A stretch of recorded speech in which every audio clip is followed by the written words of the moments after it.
Welcome to Chabad Palm Beach Gardens virtual. It's 8 o'clock and we have on-time departures here. Mickey's very impressed. So I'd like to, it gives me great pleasure to welcome everybody here tonight as we're getting started, getting used to the new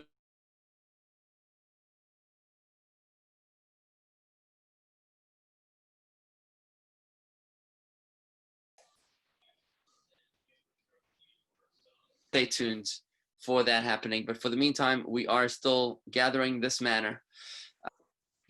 And before I welcome, can you hear me? Can you hear me? Are we good? Before I welcome our special guest here tonight, our scholar in residence, this is so much fun to be able to welcome such illustrious guests from at such ease. I just want to thank and acknowledge tonight's sponsors. They are all the way from Virginia right now. Somewhere in Virginia, I think just north of the border of North Carolina, I believe it is Edie and Mark Berenson, who have dedicated to tonight's special scholar in residence event in loving memory of Edie's father, Herbert Miller, whose yahrzeit was yesterday, right? And what a beautiful and appropriate way to elevate his soul in Gan Eden by doing so through this study of Torah on this level that we're doing here. You know, saying Kaddish is one way of elevating a soul of a loved one. Giving tzedakah is another way of a loved one. And studying Torah is connecting with God himself, with God itself. Tanya teaches us, we've learned this in chapter 5, God and his wisdom are one and the same thing. So when we study God's wisdom, we're actually becoming one with God. This is the ultimate Yizgadal v'Yizgada Shemei Rabbah, the ultimate Kaddish, which you're doing tonight, Edie, in loving memory of your father, Herbert Miller. I'm sure he's getting a very special gift package from the concierge tonight that he's being upgraded, sent up to the penthouse tonight in honor of this very special occasion. Because our guest tonight, Rabbi Friedman, is not just an ordinary Torah scholar. On a former radio show, together with Rabbi Friedman, I called him an introduction that even he was surprised to hear. I called him an archaeologist. I don't know if he remembers. Because I feel that what Rabbi Friedman is able to do is to be like the alchemist, to take dirt, dust, and turn it into gold, to be able to find the pearls and make them so palatable, so meaningful, so relevant. And that's what we're all struggling with here tonight, which is why we felt it was so important to bring this illustrious guest to our community tonight. You see, we're all struggling with confusion. We're all trying to grope in the darkness, trying to work out where we go from here. What is this all about? What a mess this coronavirus has been. It's like Charles Dickens's The Best of Times and the Worst of Times. We have more time than ever and less time than ever, and we're all trying to work out up from down and where we go from here. So tonight's topic, with which we're very excited to introduce Rabbi Friedman, is the power of now. It's the opportunity behind the coronavirus, which Friedman will be presenting to us, followed by a Q&A session. So if you're more comfortable asking your questions by texting me directly, or if you're more comfortable by asking your questions via text box on this Zoom, or if you're more comfortable asking your question live, either one of those forms is all acceptable. Feel free to ask your question that way. The session will last about 45 minutes with Friedman, followed by a no-holds-barred Q&A with Manis right after the presentation, right after the 45-minute presentation. So stay tuned. And a quick introduction: world-renowned author, counselor, lecturer, movie producer, and philosopher, Rabbi Friedman uses ancient wisdom and modern wit as he captivates audiences around the world. He enthuses each one of his listeners with a sense of purpose and definite direction. Recognized for his sagacity. We wrote this ourselves. Yeah, it's something to do with the sage. I wrote this myself, so I should be able to pronounce it. Recognized for his sagacity whatever, grasp of Jewish mysticism, perhaps the greatest gift of all is this balance of compassion and wisdom. And with that, I'm going to pass it over to Manis Friedman. Unless Chana wants to say something? No, I think that his greatest claim to fame, at least in our house, is that he's my uncle's brother. Oh, I forgot about that. So feels like mishpacha. Well, even though I think we kind of are mishpacha, because your wife is like my third cousin or something, right? Why can't I see you? Where are you? You can't see me? She's right here, right next to me. We're together. We're on the same screen. We're one unit. This is the Rebbe Chana. Do you see us now? I see nobody. Oh boy, you can't see anyone? Oh, yeah. Open thine eyes and thou shalt see. Okay, now I see. Okay. Okay, Rebbetzin, go ahead. No, I mean, just saying, it's always nice to, have mishpacha. So welcome to our community. That's your claim to fame, at least in our house. We've had Manis Friedman speak to our community at least twice that I remember in person, and more than that on the radio. It's been really always mind-blowing experiences. I remember after the Pittsburgh massacre, Rabbi Manis Friedman was a guest on our radio show, and he literally blew my mind on the radio. It was unbelievable. It's beautiful. Tonight we're in for a treat. It's going to be a very special presentation. Without any further ado, I just want to thank one more time Mark and Edie Berenson for dedicating tonight's Torah study in loving memory and in elevation of the soul of Edie's father, Herbert Miller, on the occasion of his yahrzeit yesterday. May his soul have an aliyah in Gan Eden, an elevation in Gan Eden. And with that, Rabbi Manis, it's all yours. So it's been about 9 weeks that I haven't left the apartment. It's a real isolation, and it's been an eye-opener. A lot of good things when you're forced to get to know yourself, which is pretty nice. So, what exactly has happened in our world? So let's begin with a little story. And you may have heard it, but it's cute. The story goes that a man said to God,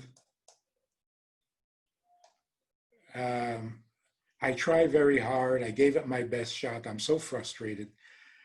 I'm down to $20 and I don't have a life. Give me a life. I need a life. So God says, give me the $20 and I'll give you a life. The man says, okay, but if I give you the $20, how am I going to buy gas for the car? God says, you have a car? Give me the car and the $20 and I'll give you a life.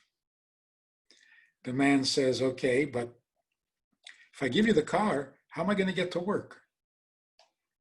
So God says, oh, you have a job. Give me the job, give me the car, and give me the $20. I'll give you a life. The man says, but if I give you my job, how will I pay my mortgage? God says, oh, you have a house. Give me the house, give me the job, give me the car, give me the $20, and I'll give you a life. The man says, but if I give you the house, where's my family going to live? God says, you have a family? Give me the family, the house, the job, the car, and the $20, and I'll give you a life. So he does. So God says to him, okay, now, here's $20, here's a car, here's a job, here's a house, and here's a family. Now you have a life. One of the things we discovered as a result of the isolation, we do have a life. And it's not what we thought. The thinking was, and it's only 3 months ago, the thinking was,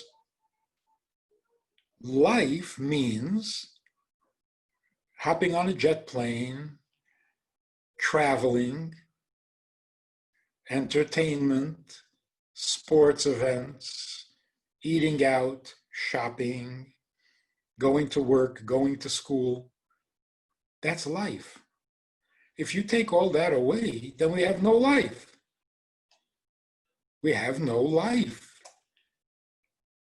Now we discovered none of that has anything to do with life. That's maybe a commentary on life, but it's not life. We found out that we do have a life, but it's at home. So here's a sobering thought. 3 months ago, when it was clear that we're going to have to spend time locked into our homes, locked down, do you remember how panicked we were? The thought was horrifying, scary.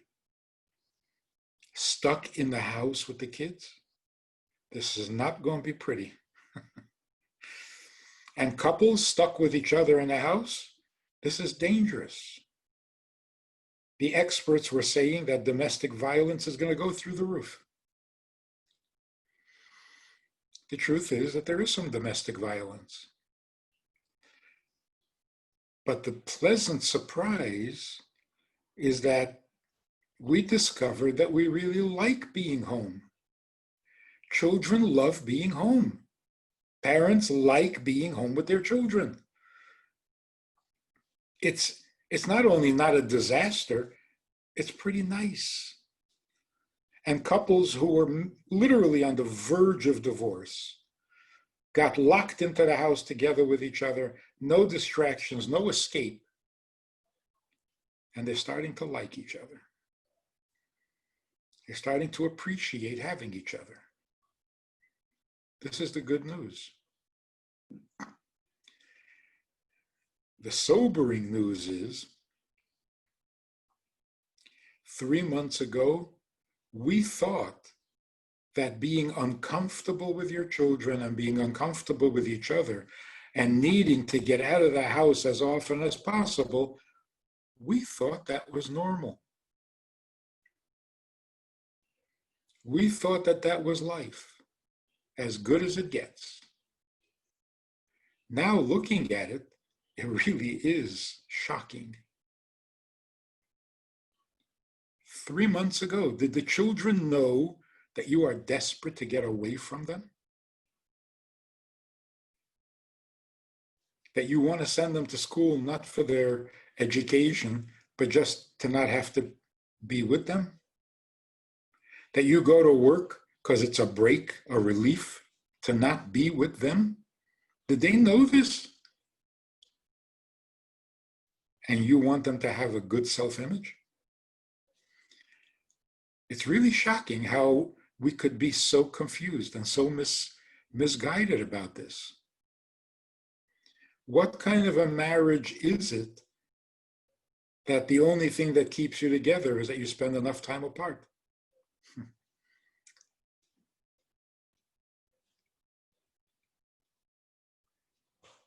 Do we want to go back to that? Never. Another sobering thought. Going to work. Going to work, now that we look back at it, is a horrible thing. The workplace is a place of anxiety. It's a place of tension, of greed, competition, fear, threat. What if I lose my job? What if I don't get the promotion? What if the boss don't like me? What if I'm not a good boss? What if everybody's popping pills? Antidepressants, anti-anxiety, uppers and lowers and downers. And again, we thought that was normal or unavoidable. Now that we look at it, it's like, who in their right mind subjects himself to that kind of abuse? Do we want to go back to that? Never, never. It's shocking how we ever ended up there. So this rat race, we joked about it, we laughed about it, and we went and participated in it. We don't want to anymore. It's inhumane, cruel and unusual punishment. And to some degree, the same is true at schools. The schools need to change dramatically, because now that we've had our children home, we've discovered another interesting thing. Those kids who are labeled not good learners love to learn if you just leave them alone. They're intelligent, they're inquisitive. Something's wrong. You take this kid and you put him into a classroom, and all of a sudden, his brain fries. He can't think, he doesn't want to learn, he doesn't understand, he doesn't get it. What's going on? So the schools are going to have to be radically improved. The workplace is going to have to be radically improved. Society is going to have to become livable, doable, not toxic. So we have, very realistically, we've grown up in 2 months. We've matured. Our eyes are open. And this happened right in the middle of Pesach. That's when we came out of slavery. It's the celebration, the festival of liberty. We have been liberated and taken out of slavery because we were enslaved to some pretty bad habits and some pretty bad attitudes. And we're done with it. We're free. Now, if we're going to go back out there, it should be on our own terms. It should be a life that we approve of, not a life we suffer from. So that's really like cleaning up after the flood, if you can imagine. The world is fresh. The world is clean. The world is pure. All the bad habits are gone, and we can start fresh.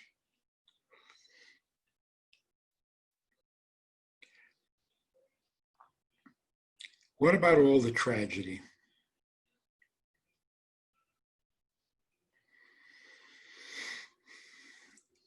There's no way that we can even dare to justify the tragedy. People say, can you explain why all this, why so many people died? You want to explain why people died? Really? Is this a good project?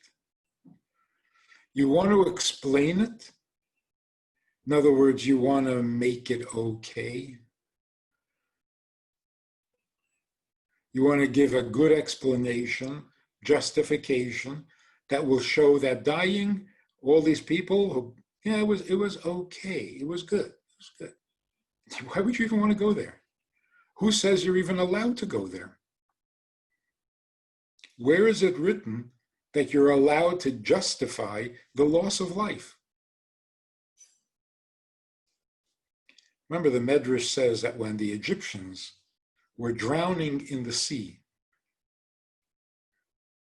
and the angels came that morning to sing their praises to God, God was offended. What are you singing? My creations are drowning. This is not a time for singing. Now imagine this. Who was drowning? The Egyptian army. And why were they drowning? Because of all of their sins of oppressing Jews and killing Jews. And so God was punishing them for their sins. And yet, how can you sing? So apply this to the people who passed away in the last couple of months. Good people, the best of the best. You want to explain that? You want to make it okay? Why? For what? Where's the morality in that? There's nothing right about it. So no explanation, because we don't want to be more tolerant and more comfortable with people dying. That's not progress. But we do need to understand what death is. I don't know if ever before, at least as far as anyone can remember, did we ever stop to ask, what is death? What is it? So let's break it down. What exactly dies? Is there something that is alive for a number of years, and then all of a sudden that life goes out? It dies. There's actually no such thing. There is no such thing in nature. So let's take a look. A living person is a combination of a body and a soul. A body and soul that are so perfectly matched that the body actually comes alive with the energy of the soul. Which means the soul is a living entity.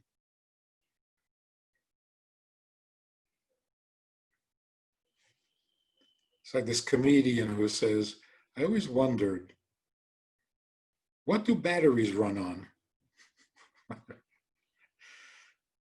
What are the batteries of the batteries? What do they look like? The soul doesn't run on somebody else's energy. The soul is a living thing. It is alive. So alive that if it gets really close to a body, even the body will come alive. Which means that the body by itself, without the soul, is never alive. It's from dust to dust. The body is made of earth, and it goes back to earth eventually. So look at what's happening. The body and the soul are together for 120 years, to be optimistic. Then after 120 years, they separate. The soul goes back to being a soul, which it was before it came into the body.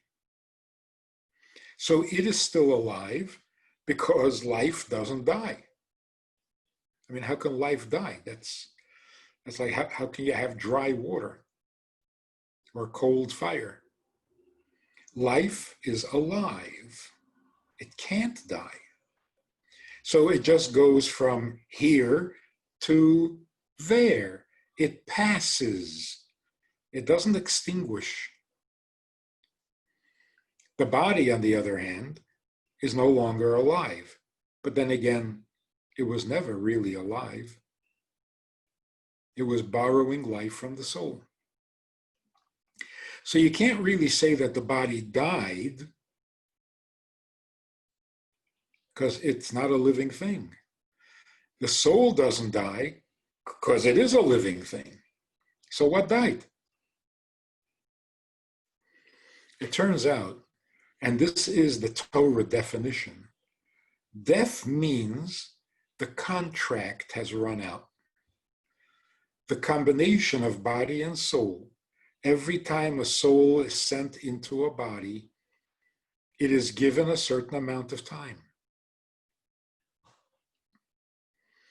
The angel announces prior to conception how long this person is going to be a combination of body and soul. When that time is up, they separate. The body goes back to where it came from, its natural origins, which is the earth, and that's why we don't cremate.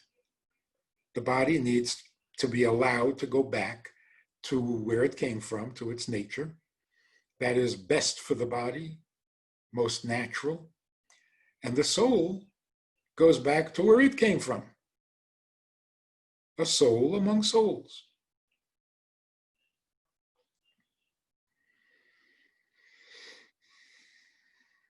And that's why everywhere in Torah where it talks about death, the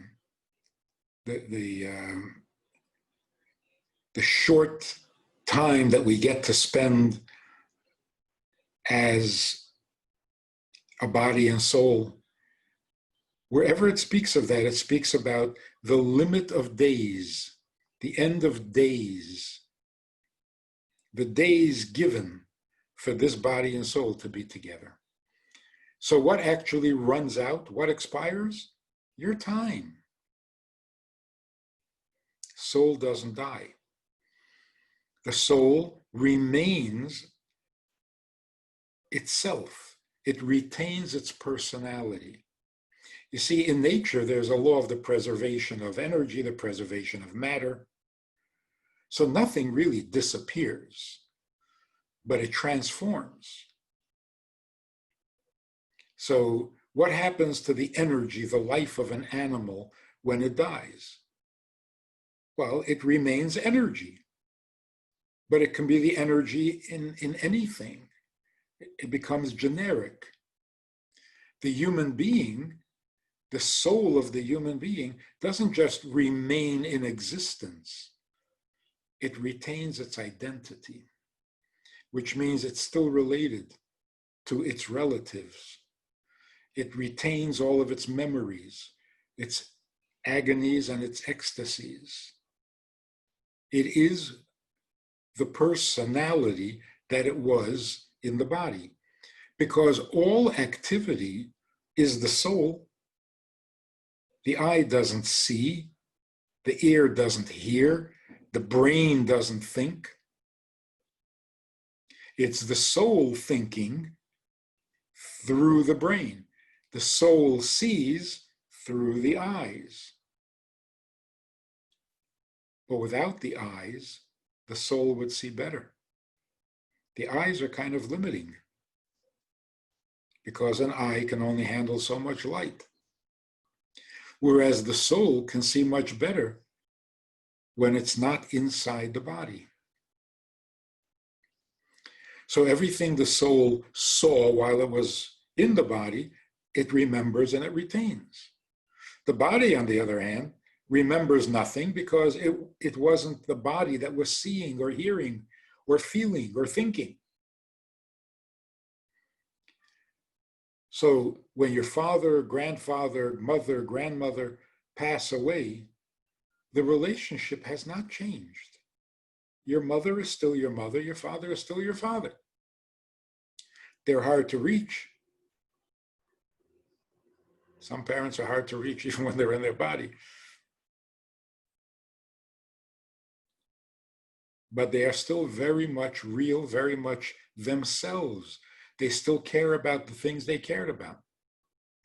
And that's why, naturally, when a parent passes away, children sit down and say, what would dad have wanted? Trying to make a decision about what to do. They seriously consider, what would dad have wanted? What would dad say? What would make him happy? In other words, he is still himself. What used to make him happy will make him happy now too. Well, except for some things. Like drinking too much or smoking too much. We're talking about the real stuff. So when we say Kaddish for a person who passed away, we're actually communicating with that soul. The soul needs the Kaddish. We're doing it for the soul. The soul appreciates it. Parents are finally getting a little nachas from their kid. It's all real. The body, well, the body is a lump of clay, and it goes back to being a lump of clay. So if your child asks, what's going on with all these people dying? And they're frightened. You need to explain to them exactly what death is. It's time. It's time we had a clear picture of what happens and what is death. What happens to the soul in heaven, that's a whole fascinating subject in itself. But here we're just defining death. Another really important little piece of reality. We have these bad habits of thinking that the workplace has to be vicious and that schools have to be military in their style. And now we realize, no, it doesn't have to be that way. We're also realizing that we've had assumptions about death and life and death that aren't necessary at all. The assumption is, and was for a very long time, that life is temporary and fleeting, and death is forever. I mean, isn't that the default position in most people's minds? Life is so brief. You got to take advantage of every hour of every day, because before you know it, death, whoa, death is scary because that's forever. Not correct. Simply not correct. Death is temporary, life is forever. It can't be any other way. It's counterintuitive. Life is rich, life is pleasure, life is real, life is necessary, life is productive, and that's temporary. Death is empty, it's meaningless, it's pointless, there's no pleasure in it, and that's permanent. That's depressing. Can't be true. It can't be true. This attitude, we are born to die, that's ridiculous. It's the opposite. Life is forever, death is temporary. And death is temporary in two ways. First of all, the entire phenomenon, the entire notion that a person is alive and then it's over, that's temporary. This is not going to continue forever. People are going to stop dying because there's just no point to it.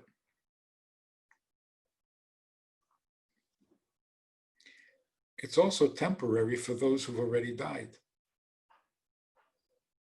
Those who already died will be coming back to life, because death is temporary. It's a break. It's not forever. And the reason is very simple and very necessary. The body needs to be rewarded for the mitzvahs that it performed. We're told that when the soul goes back to heaven, it receives a reward. But who is more deserving of the reward, the body or the soul? Does the soul do mitzvahs? Is it the soul that lights a candle? Is it the soul that eats a piece of matzah on Pesach? Is it the soul that bakes challah and gives it to a hungry person? It's 80% body, 90% body. Of course, the body couldn't do it without the soul. But the actual doing, it's all body. So it would be totally an injustice if the soul gets rewarded and the body just goes back to where it came from. No, that can't be. We would never accept such judgment. So the body has to come back. Is that a little weird? Is that a little creepy to think of bodies coming back? Not really. There are people who have gotten close to dying, either from illness or from abuse. People who look like skeletons, and they were on their last legs, and then they were liberated from the camps and they were given some nourishment, and then they thrived, started businesses, started families, had great grandchildren, lived to be 102. Isn't it amazing? Almost every survivor passes away in their 90s.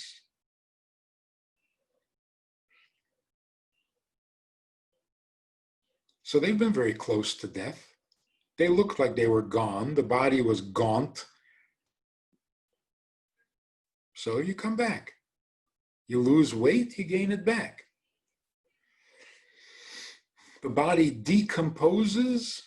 Well, if it can decompose, why can't it recompose? It can. Oh, certainly God can. So we know beyond a shadow of a doubt that that must happen. When is it going to happen?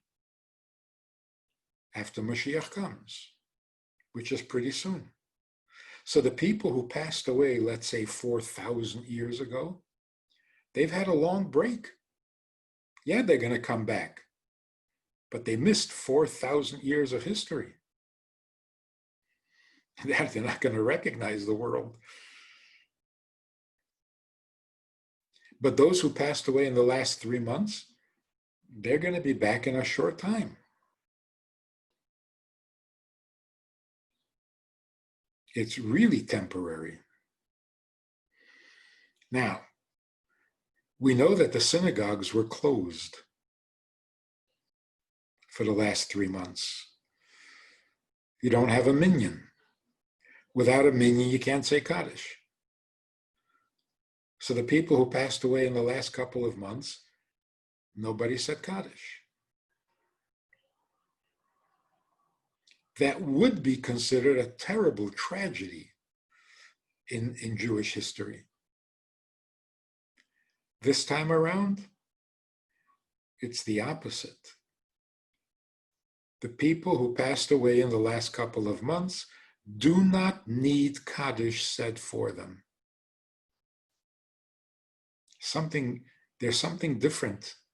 There's something pre-Mashiach. Passing away and coming back within months, that's hardly passing away at all. So the path to heaven is straight and clear, and they don't need the Kaddish to help them make the transition. They don't need big funerals. They don't need to be eulogized. This is unprecedented. So what is the coming of Mashiach? How can we realistically, not on faith, but realistically see the world becoming more like the days of Mashiach? Two things. Number one, being alone with yourself enables you and allows you to see yourself more realistically. There are no distractions, you're not busy, you're not trying to impress anybody, you're not trying to make an impression. You let yourself be yourself and you find out who you really are. So I found out that there are a number of things that I would like to improve in myself. I also found out that I've been thinking about that for a long time. These things that I want to improve in myself, I've been aware of this for a long time.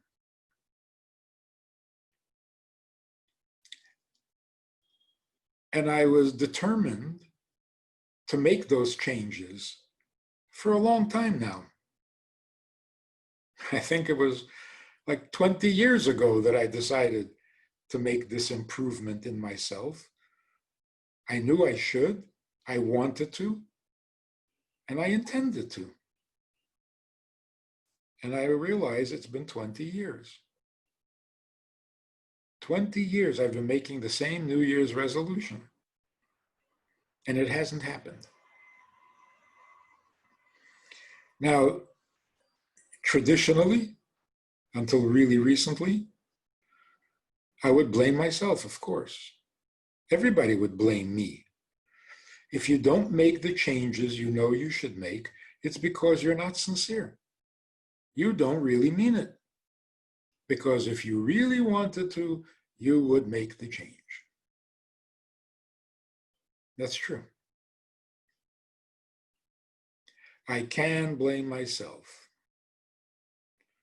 But when I realized that I'm not the only one, seems to be a pretty common thing. People know what's better, want to be better, resolve to be better, and it doesn't happen. In other words, this is kind of like a phenomenon in nature. Of course, if we really meant it, if you really put your mind to it, and if you really try hard, you'll make the change. But here's the mystery. I know, I understand, I agree, and I want, and I've committed myself to make that change. Why do I now need to try really hard and be really sincere in order for that change to happen? Why is that? Why is the potential that I'm carrying so far from the factual and the actual that it takes a superhuman effort to bridge that gap? Why isn't it enough for the change to happen if I know it, I want it, and I resolved to do it? That's not enough to make a change. You have to really mean it and really try hard. It doesn't seem natural. So I discovered that that is exactly what we mean by golus, a messed up world. What is exile? What is golus? The children of Israel, the Jewish people, belong in the land of Israel. Not rocket science. Everybody knows that. Every president knew that he should move the embassy to Yerushalayim. Knew it. And wanted to do it. And promised to do it. And then years go by and it doesn't happen. What is that? Well, that is golus. Golus means the world is messed up. In what way? The potential and the actual are miles apart. So yeah, you can overcome it with real sincere effort. Why should there have to be real sincere effort to just do what you know you should, you want to, and you've already resolved to?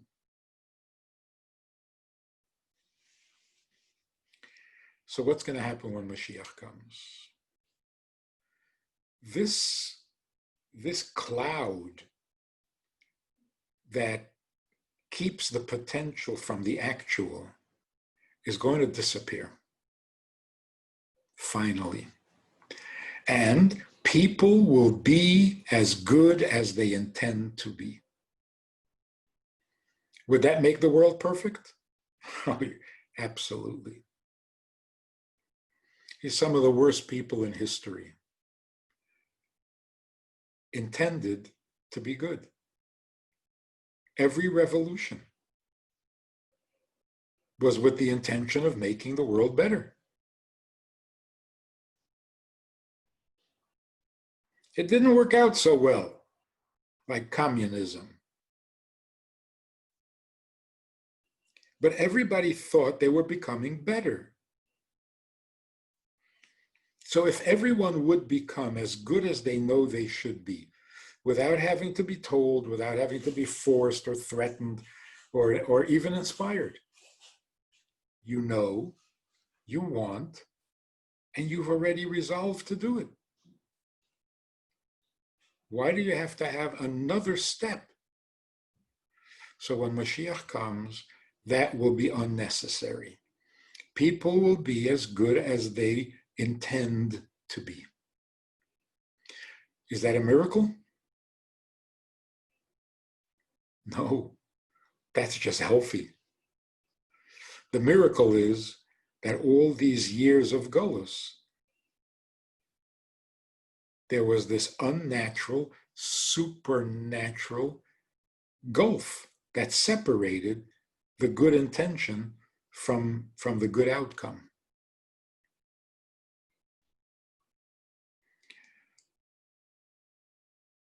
That's one thing about Mashiach. The other thing about Mashiach is, okay, you ready for this? Let's really think out of the box.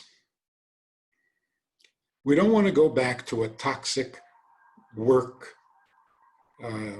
environment. Don't want to go back to that ugliness. We want to have a nice working environment. But really, why do we need to work at all?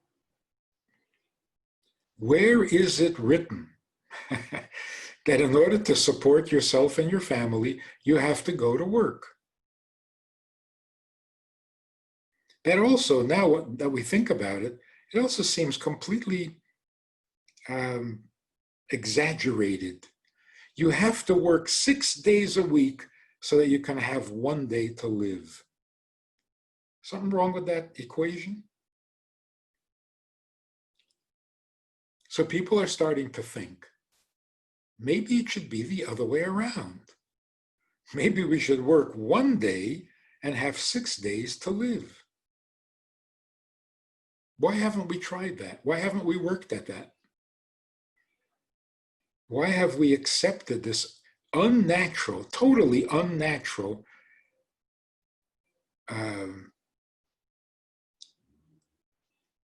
dependence on work? You have to leave your home in order to support your home.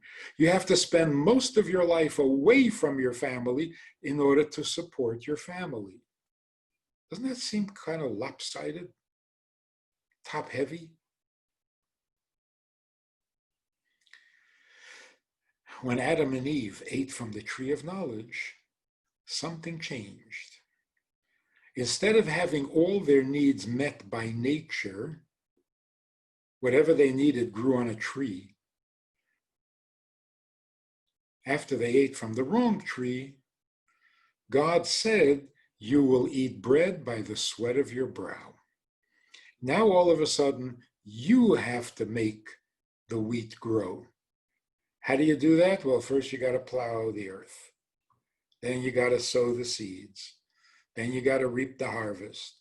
Then you got to grind the wheat, the wheat, make it into flour. Then you got to make a sandwich. It just doesn't pay. By the time you get to your sandwich, you've starved. It's a curse of sorts, right? So why would that remain forever? We're always going to have to go to work? Think out of the box. There must be some way of unleashing the earth's potential so that the earth will give us everything we need. So I remember in the 60s, people were writing books about how we're running out of food. The earth's population is getting to be way too much. There were 5 billion people in the world. We can't feed that many people. We're all going to starve. Stop having children. 0 population growth. What happened? Agriculture discovered how to get 10 times as much produce out of the earth than we were producing before. So in the 60s, we were panicked that we don't have enough to eat. And in the 80s, we were dumping wheat into the ocean because we didn't know what to do with it. How much potential does the earth have? We haven't begun to tap it. So when Mashiach comes, we will tap the natural resources that can provide all of our needs for 8 billion people. And you won't have to go to work. Think out of the box. Don't take anything for granted anymore. There's only one thing.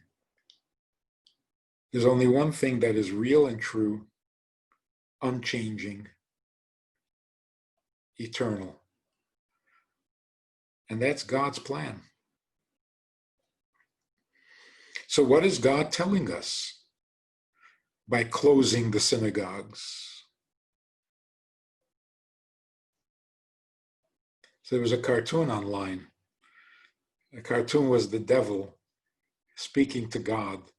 And the devil said to God, I shut down all your synagogues.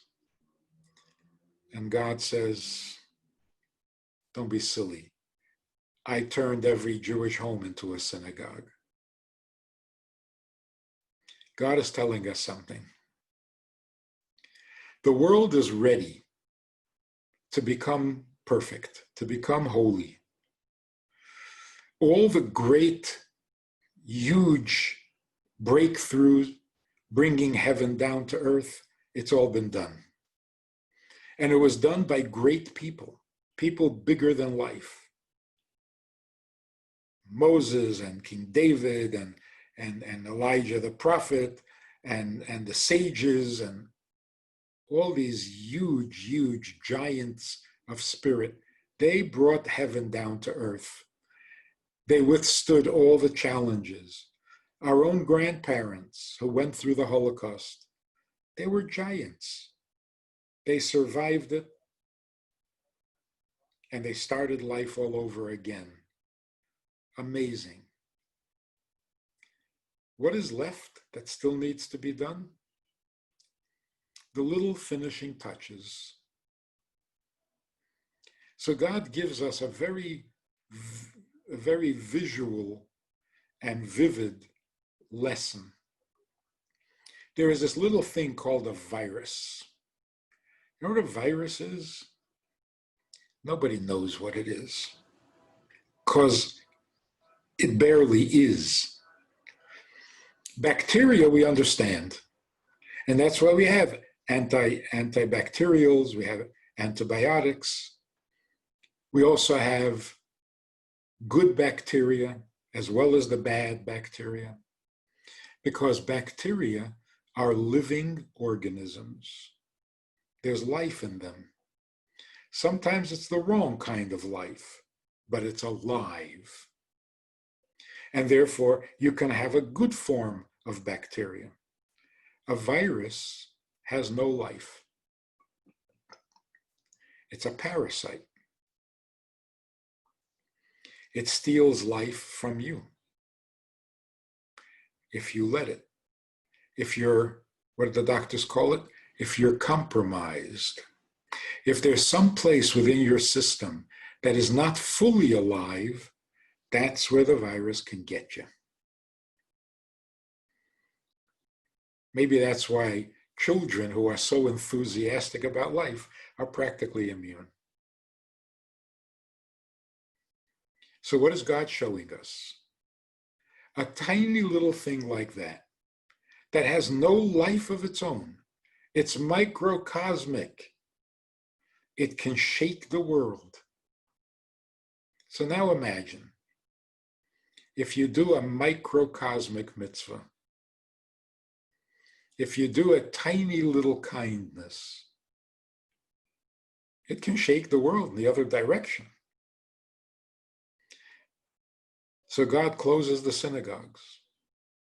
no meetings, no public seders, just people on their own doing a mitzvah in the privacy of their own home because they're Jewish and this is what God wants. So they make a Seder. And that pleases God in some way more than the big Seders and the public Seders and the big minyan and the big synagogues with the big memberships. Just a little mitzvah. A sincere, tiny mitzvah. That's all we need. So I got to tell you this amazing. I know this guy who never had children, lost his wife, is completely alone. And now he's locked in his apartment by himself. Came Pesach time, he had no idea how to prepare, what to do. In fact, he forgot to buy matzah. The night of Pesach, he realizes, I don't have any matzah.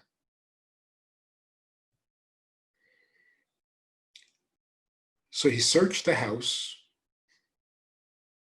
not for chametz, but for matzah. And you know what he found? Rice cakes. They're round. Look like matzah. So he made a Seder on 3 rice cakes.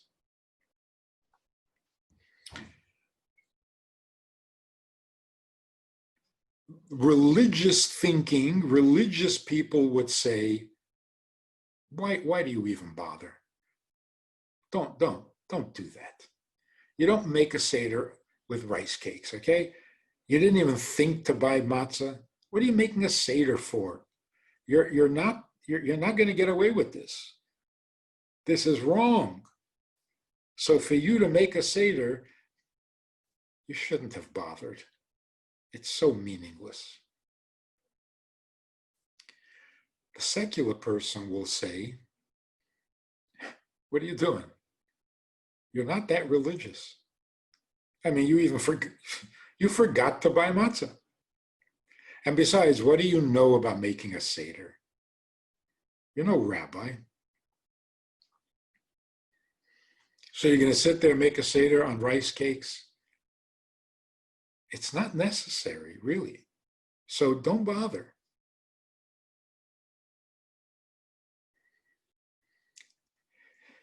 But what would the Baal Shem Tov say?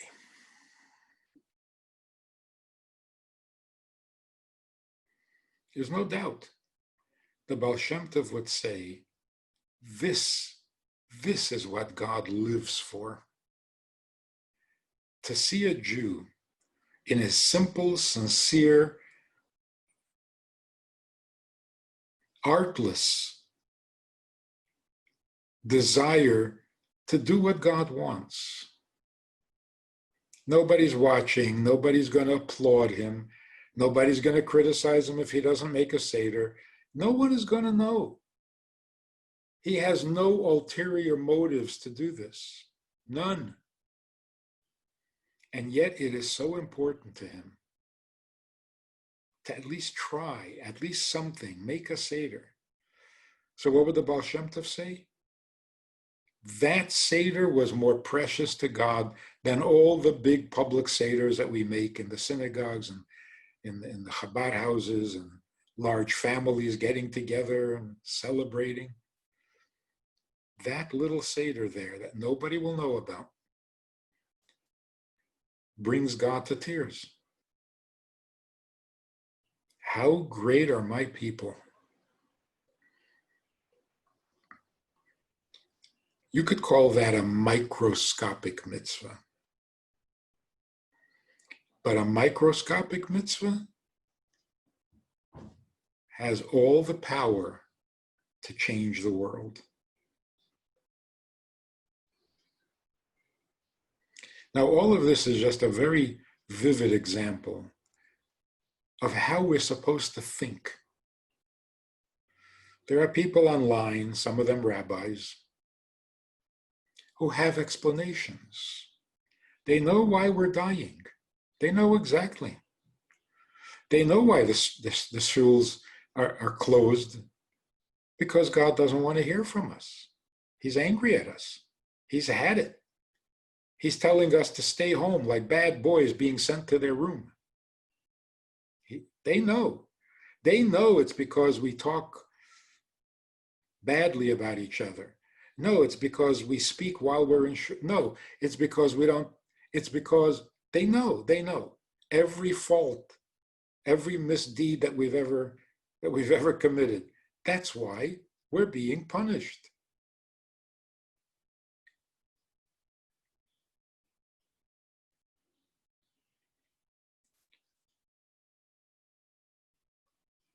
It's unbelievable that people can think like that and not be ashamed to say it in public online, to blame the victim.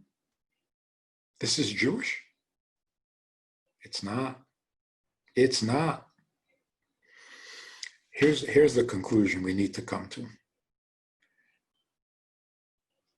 Yom Tov is coming, the anniversary of our receiving the Torah.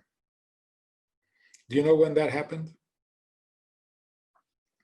3,332 years ago. Do you know your ancestor who was there at the time? No, you don't.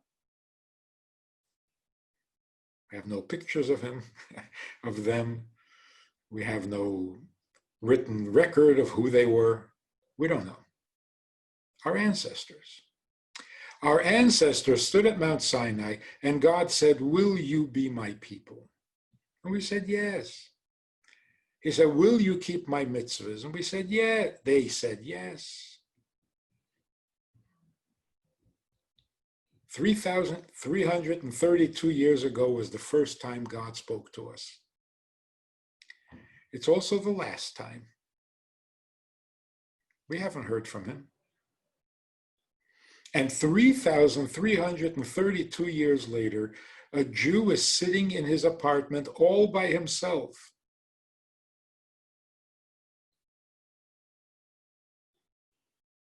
And he's in pain because he can't make a Seder. For whom? For what? Because our ancestors said we will do it. So 3,332 years later, we're doing it. And it hurts us when we can't. So anything, give me a rice cake, I'll make a Seder. For God. I have no other reason.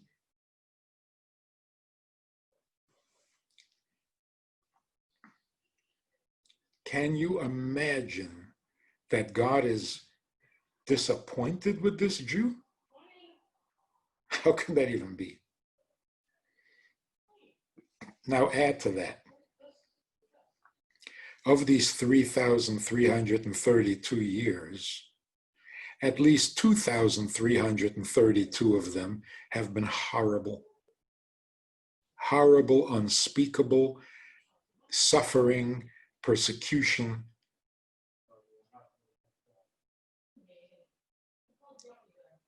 That we are alive at all is a miracle. That we're still Jewish is another miracle. That we want to be Jewish, third miracle. That we want to be good Jews. That we're confused, that we don't remember everything, that we're not as practicing, as committed as our grandfathers and grandmothers. Come on, that's no surprise. The surprise is we're still Jewish.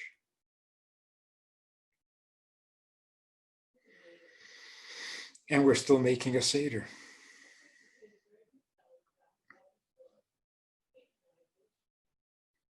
After that, God is still disappointed in us?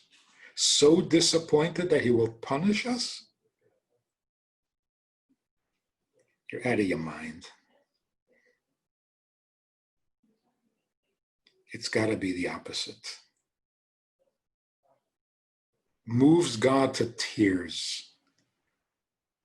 Just when a Jew tells his children, we are Jewish, after all we've been through, telling your children we are Jewish is heroic. It's bigger than life. We have so many excuses to drop it, forget it, let it go. Let it go? I'm Jewish. Gotta make a Seder. It's Pesach. You realize how amazing this is?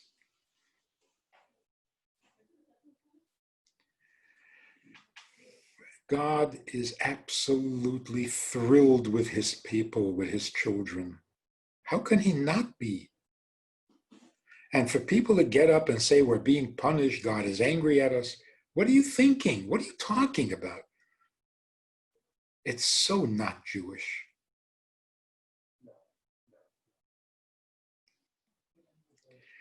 So, the other symptom of Mashiach. Before Mashiach comes, the mess that was created by eating from the tree of knowledge has to be cleaned up. What was the mess? In every evil there is some good, and in every good there is some evil. That's the tree of knowledge. The cholent, the stew of good and evil mixed together. And that's confusing, and that's hard to deal with. Before Mashiach comes, the good and the evil will separate. The good will be pure good, the evil will be pure evil. You want to see Mashiach coming with your own eyes? Watch the news. In the next couple of weeks, you're going to see evil that you're not going to believe. In people you least expected. And that might be scary and confusing, but it's good news. The evil is not hiding anymore. It doesn't even claim to be good. It makes no attempt at justifying itself. It's pure evil. Well, as shocking as that is, it means that the evil is finished. Because without the little bit of good, it can't exist at all. It's like a lie that has no kernel of truth behind it. That lie will never take off. It has no life. It's a virus. It has no life. If it can't siphon a little life off of the truth and off of the holy, it just dries up and dies. So watch this happening in front of your eyes. You're going to see it. In the news, evil can no longer hide and good can no longer be concealed. That's Mashiach. And it is happening. It's happening. Pay attention. The world is moving in a very good direction. It always has been. Since creation, it's been moving in a good direction. But it was so concealed, so mysterious. Now, you're going to see it with your own eyes.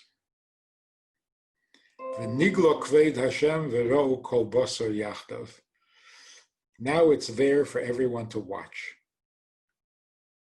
So buckle up and enjoy the ride. We're moving into a much better world. And the wish, the hope is that we all did a little something to contribute to that goodness. Don't just watch it happen. Do something to make it happen. And what does it take to make it happen? A tiny micro mitzvah. That's all it takes. So look around. Who needs you? Who needs you to encourage them? Who needs you to inspire them, to give them a little optimism? Who will thrive on a little attention from you? Who needs some advice from you? It doesn't have to be dramatic. God gave us this incredible gift called the internet. You've heard about it? It's amazing. A half a year ago, we were convinced that this is the most evil thing that ever hit the earth, and it's going to destroy us all. Internet, disgusting.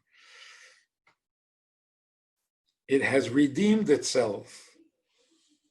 Every rabbi, every teacher, everyone who thinks they have anything to say is sharing it online.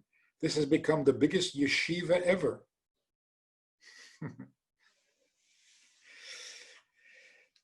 So it's so easy to do this micro mitzvah. Let's do it. And then watch as our tiny little mitzvah puts the finishing touches to the universe, and the world becomes what God intended for it to be. This is the most dramatic moment in history, and we're here to see it. Think positive. It's the only way to go. Watch positive thing happen. Don't be impressed with the apparent evil that is coming out everywhere. It's when the evil comes out in the open, it's like the evil is committing suicide. It's killing itself. Baruch Hashem. Wow. Finally, huh? Wow. Amazing, amazing. Rabbi Manis, that was really some extraordinary, eye-opening, eye-popping presentation over there. We got some questions coming in over here. And again, if anybody would like to ask a question next couple of minutes, please do so. You can either post it here, you can text it to me, or you can ask it to Rabbi Manis on the Zoom call. Julia is asking a question. Rabbi Manis, if God controls all, is he creating the evil in the world? Of course. Who else can make such a mess? What, the devil? God created the devil too. So yes, of course it's God.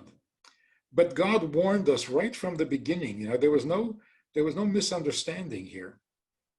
God said, I need you to clean up the biggest mess in all of existence, because this is the lowest of all possible worlds. And it's this world that God wants to dwell in. So there was no surprise. We were a little surprised by how ugly, but we were told it's an ugly world. Clean it up. And it's to our credit that, as shocking as the evil turned out to be, we got over the shock, like after the Holocaust. After the Holocaust, people were convinced that the job is beyond us. Sorry. You know, we thought the world was a pretty decent place. You got to clean it up a little, you know, like a messy kitchen. But this kind of a world? No, this can't be cleaned up. And so people felt like, no, I'm not bringing kids into this world. It's unredeemable. It's beyond repair. And for a generation, we were kind of knocked out. Generation later, we said, you know what? Let's clean it up. You can clean up a world that includes a Holocaust? Yes, because the good is still more powerful than the evil. So the more darkness we see, the more we realize light is good. The more death we see, the more we realize, you know, life is pretty good. We're not intimidated. We've seen it all. And we now know we can clean up anything. Because darkness, after all, is just an absence of light. Don't be intimidated by it.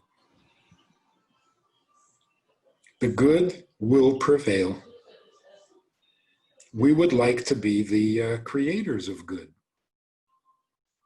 So yes, God created all sorts of worlds, the holiest of the holy and the lowest of the low. Then he tells us to clean it up. So what happens, Ramanis, when we do the right thing? You said we make God cry.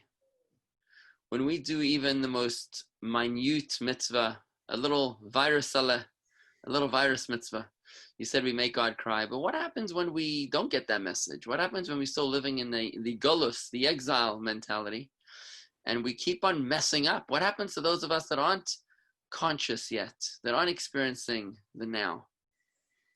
That's why we have an internet. You got to reach everybody. People who don't come to lectures, they don't go to yeshiva, they're not going to come to shul, they're not going to come to the Chabad house, but they're surfing the net. And they come across somebody who tells them the truth. And intuitively, it's like, oh, right.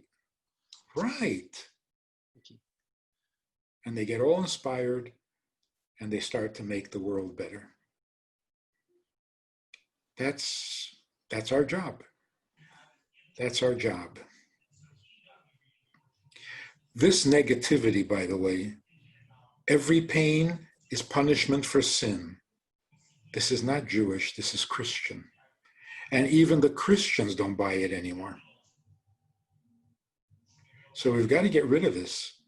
This is like stuff we picked up along the way, thinking it's Judaism. It is not Judaism.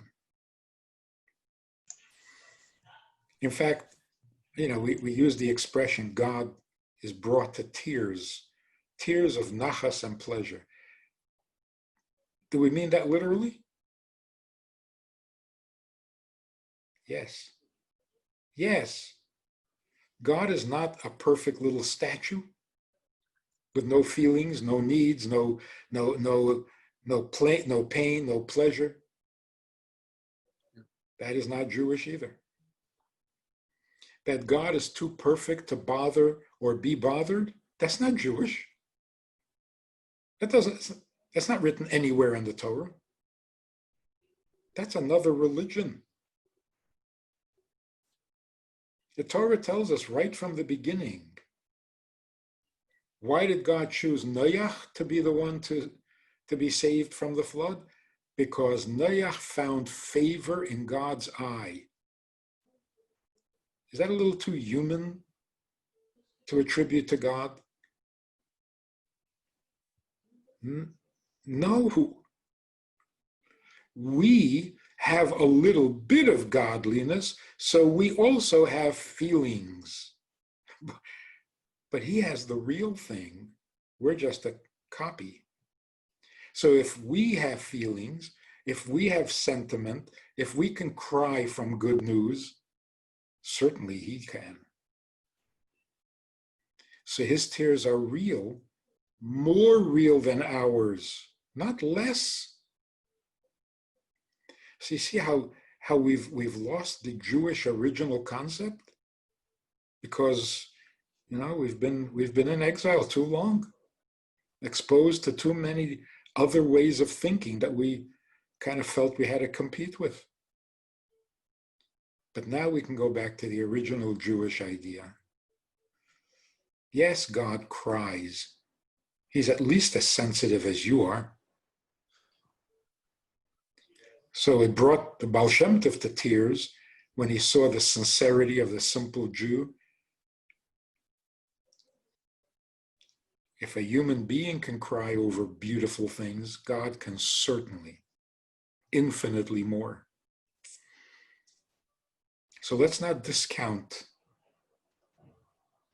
God's investment in us, his obsession with us, and the fact that he chose well. He picked the right people. He has no regrets. On the contrary, he's very proud, as he should be. You know, Rabanis, you mentioned some very powerful points about life and death. And there are a lot of people on this Zoom room right now that have recently, and not so recently, experienced very, very painful loss of their loved ones. Corey recently lost her son in a very tragic episode. And I wanted to hear if how people felt about that. How did you feel about this idea of death not being the end of anything, but just the other than the end of a contract? If I have to say, if I might answer, this is Corey. It was so very comforting to hear that.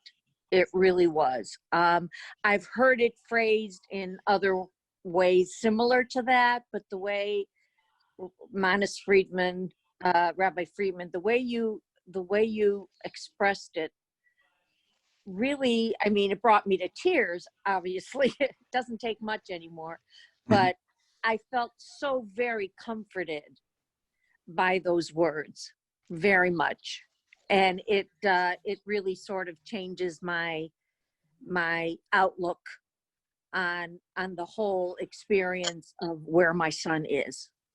So I thank you so much for that. And not only that, but I just loved what you said about the past 2,000 years. The Jews have been suffering and through so much pain and persecution, and yet here we are today trying still to improve and mitzvahs and keep the Torah. I think it was just beautiful. It also brought me to tears. Thank you so much. It was a beautiful talk. Thank you. Thank you, Corey. I would just like to say that your thoughts that you just shared with me, Corey, I'm hearing from quite a few different people that are texting me right now too, more than I can that I can speak about right now. But I do want to just ask Edie. Is Edie still there? I know she's having some connection issues. She's right there. Edie, there you are. Edie, we see you. Can you hear me, Edie?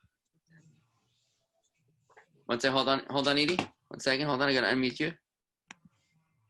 Hold on. Can you hear me? Yeah, we can hear you now. Edie and Mark sponsored tonight's presentation in memory of her father. Edie, if you could share your comments and thoughts. No, I think what Rabbi Friedman said about that also comforted me, not to lose my father. Oh, go off. Can you hear me still? Yeah, we hear you. Oh, okay, because I don't see you anymore. Okay. And thank you, Rabbi, for that too. I just want to say my father, a very lucky person, my sister, he was a great father. He was a World War II vet. He was a good Jew. He went to Minyan every morning. I'm just very thankful and very lucky that he raised me, my brother, and my parents were together, and I'm glad to do it. And that's what I have to say, if y'all can hear me. And thank you again. Edie, thank you very, very much. Can you hear me? Yeah, we heard that. We got that, Edie. Thank you very much for your thoughts and comments over there. I'm glad you enjoyed the presentation. And once again, it was difficult to hear every word that you said, only because of your connection out there in Virginia somewhere. But I'm glad that you were able to dedicate this Torah session to your father's aliyah, sanashama, the elevation of his soul. Like Reb Mana said, that this is the internet has become the world's largest yeshiva. We're all going to yeshiva, people that wouldn't set foot in a shul, wouldn't set foot in a Torah class, but here they are, and they're coming together to study Torah. Millions and millions of Jews around the world coming together as one. So I just want to say, it looks like Warren is trying to say something. Warren, are you trying to say something? No, not? Okay. So I just want to say thank you to you, Reb Manis, for taking the time. Let me share a story with you. Oh, okay. I was invited to speak in Mexico. They pick me up at the airport, and we have a long, torturous drive into town. The traffic is unbelievable.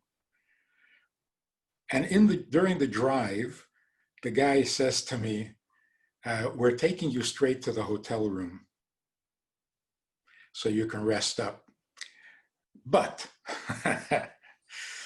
waiting for you at the hotel is a young couple who just lost their child, and they're very distraught and very depressed, and they quit on everything and dropped out of everything, and they need to talk to you. Not a pleasant prospect, right? Anyway, to make a long story short, I meet with this couple, the most delightful people. And they tell me the story, a 6-year-old little girl died from an aneurysm, like within minutes. And they weren't home when it happened. The parents were not home. He used to put on tefillin every day. He used to keep Shabbos. They were a practicing traditional family. They gave it all up. They're angry at God. They can't understand why he would do this to them, et cetera, et cetera. Then they show me a picture of their little girl. I mean, if you've ever seen a living angel, it was really, really painful. They had already spoken to every rabbi. They didn't want to hear any more. They weren't open to anything anymore. They didn't want to be comforted. They were done. So I had to say something different to open up the conversation, at least. So I asked the father, has your daughter visited you yet? He said, ooh, nobody asked me that. I said, has she visited you? He says, twice. I said, and what did she tell you? He says, she didn't say anything. She just showed up smiling as if she's letting me know that she's okay. So I said, she did that twice. Why? Twice she needs to let you know she's okay. I said, you know what she's really trying to tell you? She's trying to tell you that she's happy and you're ruining it for her because she feels really guilty that she is making you miserable. Why are you doing that to your daughter? Stop. Be a good father. Don't do that to her. His eyes opened up and he said, okay, should I put on the tefillin now or wait till I get home? You see, what happened that really destroyed them is not the grief. It's that they stopped being her parents. They became grievers. They forgot this is her daughter. This is his daughter. What are you doing to her? So she comes to you and says, you know, I'm trying to be happy here. You're not helping. I'm making you miserable.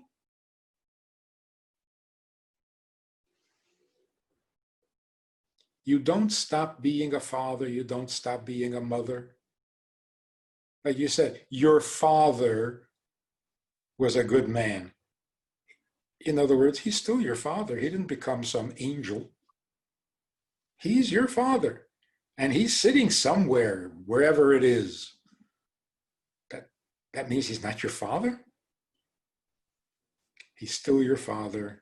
He still depends on you to give him nachas, which is the only thing he ever wanted anyway. And he still wants it. And your child is still your child. And you're still the mother. Well, wake up in the morning and ask yourself, what does a mother do for a child? And do it. If you stop being a mother, then you're not grieving. You're just fading away. So don't become a griever. Maintain your relationship. Wow, thank you. Wow, that's definitely Wow. something to take us to the next level. Corey, how do you feel about that? Wow. Wow. Although Michael has not come to me, but I have been told in the past that if you're grieving, if you keep grieving and crying, he's going to feel bad and feel guilty about your tears and your grieving. And it doesn't allow him to move on. So You see this? You see that nothing changes when they die. Little girls express themselves better than little boys. It's the same thing. That's true. Amazing. It's like, that's exactly what he would do. That's what he would do if he was alive. Already? You know, it's like, why doesn't he come to me already? Oh my gosh, that's so funny. Go ahead. Maybe if somebody doesn't come to you, maybe you're not ready to receive it. It could be too much. I don't know. Rabbi, what do you think? It's pretty common. Yeah. Not every day, but it is common that the soul wants to communicate with the closest family members, but they can't get it directly. So they go to a friend and ask the friend to give the message. And actually, he goes to my daughter. There you to go. my sister. Right. That's exactly what he would do when he was alive. That's exactly. Nothing changes. I had an interesting experience after my mother died. I felt as if, and it was like just when I was lying in bed, I felt as if my mother was trying to get into my body. And my mother was a warrior, and I didn't want to be a warrior. And so when she attempted, and physically I felt it, I just like sat up and I said, this is not something I really want. I love you. You were a wonderful mother, but I don't want your worrying. And it went away. And after that, I never really was a worrier again. It was very interesting. How soon after she passed away? I don't, it was 25 years ago. Shortly after she passed away, you know, within a month, I would say it was in the first month that she passed away. So that's before she even left. Yeah. She hadn't completely left. No, I know. Doesn't it take, is it 30 days? At least 30 days, up to a year. Right. I've had many, many interesting experiences with my dad who passed away.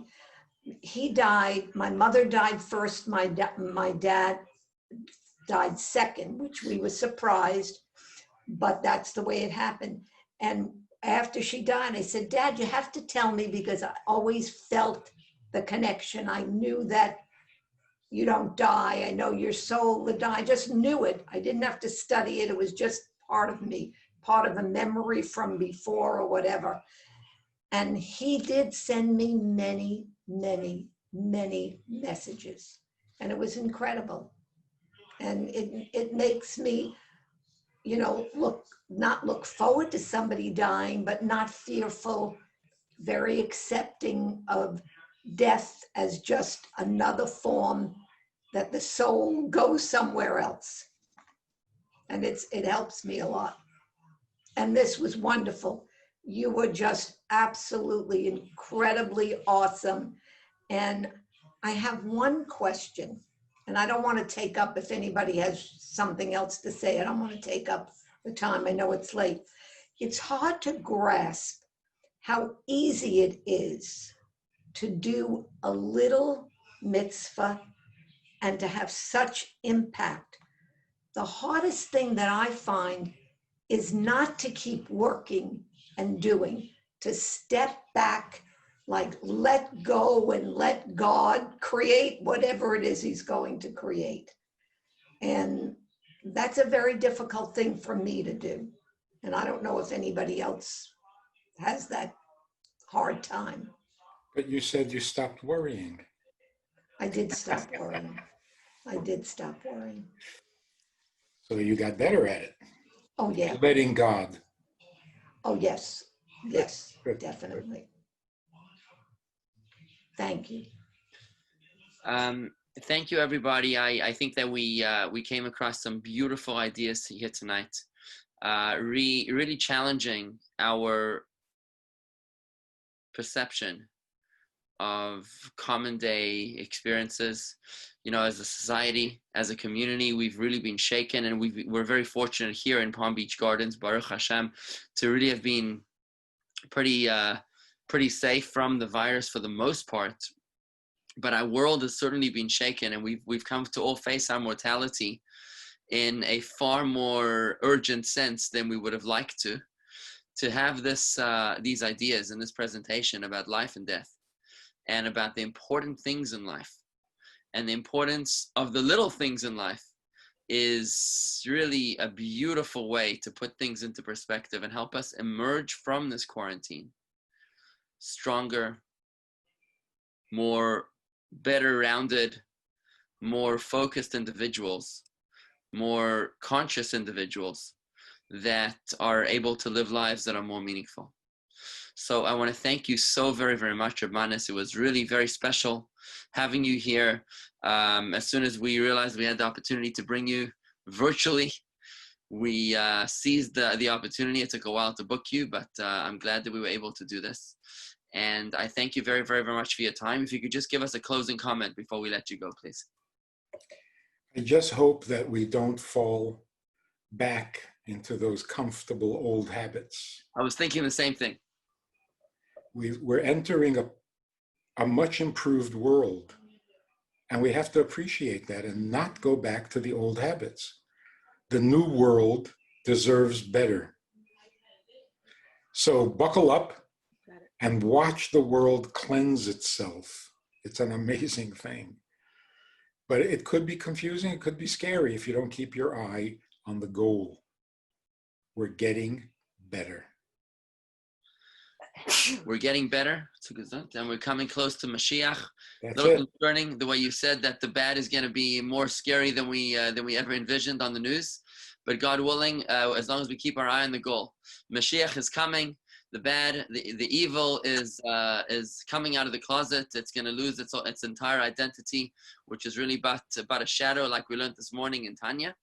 And God willing, the purpose of it all, the ultimate, is the coming of Mashiach, is when the light will shine throughout, when the darkness will dissipate, and we'll all be able to experience the fulfillment of our truest potential, as you said earlier.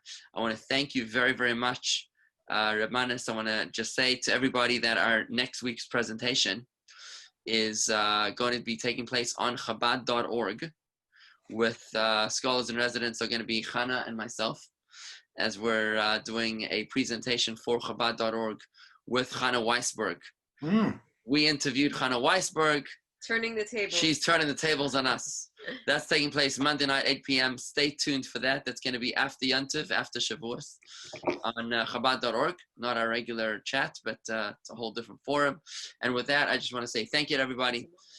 Tomorrow, don't forget, tomorrow we're having a very special presentation, also Chana and myself. It's taking place at 2:45 p.m. tomorrow on Facebook Live and on YouTube Live. The world's greatest yeshiva is where Chana and I will be talking about unorthodox and the myths and misconceptions of observant Jewish life as portrayed on the big screen. That's tomorrow at 2:45 p.m. Facebook Live and YouTube Live. The link is all in the email. We look forward to seeing you there. Thank you very, very much, everybody. Over and out. Laila Tov. It was a pleasure. Chag Thank Sameach. you. Thank Chag you. Sameach. Chag Sameach.